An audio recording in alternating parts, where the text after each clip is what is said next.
Profesor, en esta oportunidad a nuestro grupo y a mí nos ha tocado hablar sobre el tema populismo económico en Venezuela. Quien le habla es Renzo Suárez, también nos acompaña nuestro compañero Jorge de la Cruz, Rubí Simeón, Robert Acevedo. Durante los últimos 15 años en Venezuela se ha adoptado un sistema económico centralista, donde todo el gobierno interviene directamente en las decisiones del Estado. Se ejerce poder casi autónomo del presidente sin consultar directamente a los congresistas o por mayoría de congresistas una aprobación directa de la decisión del presidente. Esto ha causado incomodidad, ya sea en el sector económico de empresas internacionales, como también en salud. La inflación aumentó, restricciones de derechos a asociaciones y entre otros. El primer capítulo se basa en causas y efectos del populismo. Violación de propiedad privada. En el poder se ejerce sin tomar consideración los principios económicos más básicos, como el respeto a los derechos de propiedad. Se estima que bajo el gobierno de Hugo Chávez se ha quitado o se ha expropiado 50.000 propiedades entre fincas pequeñas, grandes y medianas. Industrias también, y ya sean comercios. En noviembre del 2013 se estatizaron plataformas petroleras. Quiere decir que el petróleo que antes podría ser llevado por una empresa del exterior, el gobierno ha tomado parte en ella y él es quien ejecuta, planifica y vende directamente. Ambiente de negocios. Desde los inicios del régimen chavista ha habido un ataque frontal a la economía de mercado. Se podría decir que se han impuesto trabas a empresas del exterior, como se puede decir barreras arancelarias o altos costos de impuestos, que lo que generaba malestar en las empresas internacionales, como también que los podían llevar directamente a la quiebra. La libre expresión que se vivía en Venezuela decayó. Ya no se podía invertir directamente sin que antes el Estado avalara esa inversión, y si no le caías al Estado simplemente no podías invertir. El tercer tema es crisis eléctrica. Desde hace varios años Venezuela ha vivido una severa crisis de electricidad. ¿Cómo podrías decir eso? A pesar de que Venezuela es un país petrolero, quiere decir que necesariamente o netamente tiene que vivir de la energía, escasea en su país. Eso se debe a que el Estado se encarga directamente del mantenimiento, también se podría decir la distribución, y no lo hace bien, no invierte adecuadamente, está generando, de vez en cuando hay cortes de luz, ya sea en Caracas mismo o también fuera de Caracas, donde pueden permanecer horas de horas sin electricidad. Eso se debe al mal mantenimiento se puede decir, de las reservas. La energía eléctrica es necesaria, pero la estatización del sector eléctrico ha representado un alto costo para los venezolanos, que va directamente a su factura. Quiere decir que ellos se encargan de pagar, a pesar de los problemas que tienen, la electricidad. quien le habla es Rubí Simeón. Bueno, yo voy a continuar con el capítulo número 2. Capítulo número 2, el petróleo y el presupuesto del país. Comenzamos con el tema de la industria petrolera. Bueno, en Venezuela cuenta con mayores reservas verificadas de petróleo en el mundo, y los ingresos por venta de este producto representan la principal fuente de ingresos del Estado venezolano. Esto cae en efecto, ya que los ingresos petroleros representan un 65.7% de los ingresos fiscales. Por esto se señala que el Estado venezolano es un petroestado. Por otro lado, las exportaciones petroleras representan un 96.6% de las exportaciones totales de los bienes, según datos del Banco Mundial.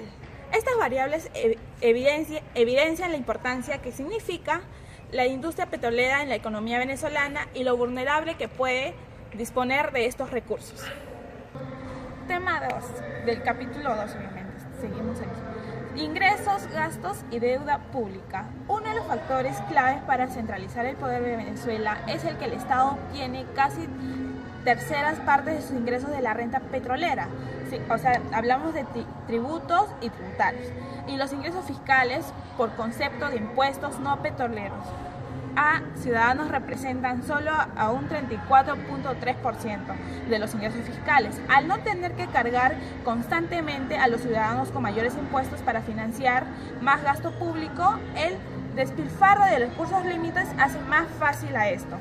El régimen chavista ha mantenido una política fiscal imponsable en la medida que mayor gasto público deficitario se traduce en mayor deuda con acreedores en el exterior, o sea, se refiere principalmente a China y lo interno principalmente a Venezuela. Controles cambiarios. Los controles cambiarios y múltiples tipos de cambio introducen incentivos de obtener rentas fuera de mecanismos de mercado al tratar de compras divisas en un mercado estabilizado para vender en otro mercado de divisas en el mismo país. Esto se combina con clientelismo y corruptismo. Capítulo 3. La inflación, los controles de precios y la inflación. Punto 1. Dinero, la inflación y los controles de precio. En este punto vamos a hablar sobre las reservas internacionales de Venezuela, que respaldan la emisión de dinero que han disminuido en los últimos años. Eso se debe a su gobierno. Según los informes que hemos rescatado, en el diciembre del 2011, las reservas internacionales netas, o sea, el RIN, eran de aproximadamente 30 millones. A los que añaden los recursos de los externos. A diferencia de otros países de la región, la mayor parte de la reserva monetaria en Venezuela se denomina de oro y respalda por su emisión. En efecto, el 72% de las reservas internacionales de Venezuela, que están centradas por el BCV, que significa el Banco Central de Venezuela, que son la Sociedad Anónima de Petróleos de Venezuela, del gobierno para financiar el déficit fiscal que anulan los activos de reserva internacionales. El principal factor que genera la alta inflación de precios en Venezuela es la emisión de dinero para financiar el déficit financiero por el Banco Central de Reservas. El gobierno es el que da el dinero. La reducción de las reservas internacionales implica que la emisión del dinero nuevamente se hace el factor sin respaldo alguno. La nueva liquidez entra en la economía provocada por el incremento de salarios de los monetarios que buscan de los mismos bienes y servicios. Los controles cambian en pocas palabras, esto quiere decir que el Estado emite dinero sin respaldo alguno. Bueno, para concluir y resumiendo lo anterior mencionado, podemos afirmar que Venezuela está inmersa en una crisis económica, social y política, sin precedentes por políticas públicas que han producido mayor pobreza, violencia y fricciones entre distintos grupos de la sociedad. Asimismo, la historia demuestra que las ideologías colectivistas implementadas en sociedades humanas requieren necesariamente de regímenes autoritarios o totalitarios para llevarlas a la práctica. En cambio, un sistema político, económico y social fundamentado en los derechos de la vida, libertad y propiedades individuales son favorables a que cada quien alcance sus sueños con alta calidad de vida. Un orden institucional que no protege los derechos de la propiedad, ejercicio del poder altamente discrecional y que otorga privilegios de unos sobre otros con altos grados de corrupción, es la verdadera cara del hombre. Bueno, anterior al gobierno del señor Nicolás Maduro, el actual presidente de Venezuela, se encontraba en el poder el señor Hugo Chávez. Este personaje era un personaje muy comentado y también muy controversial, que empezó su gobierno. La gente cuando fue electo pensó que iba a tener un gobierno muy bueno, lo cual fue aceptado y cumplió las cosas que había prometido. A pesar de tener un perfil autoritario, siempre se preocupó en valorar la democracia e implantar el respeto a los derechos humanos.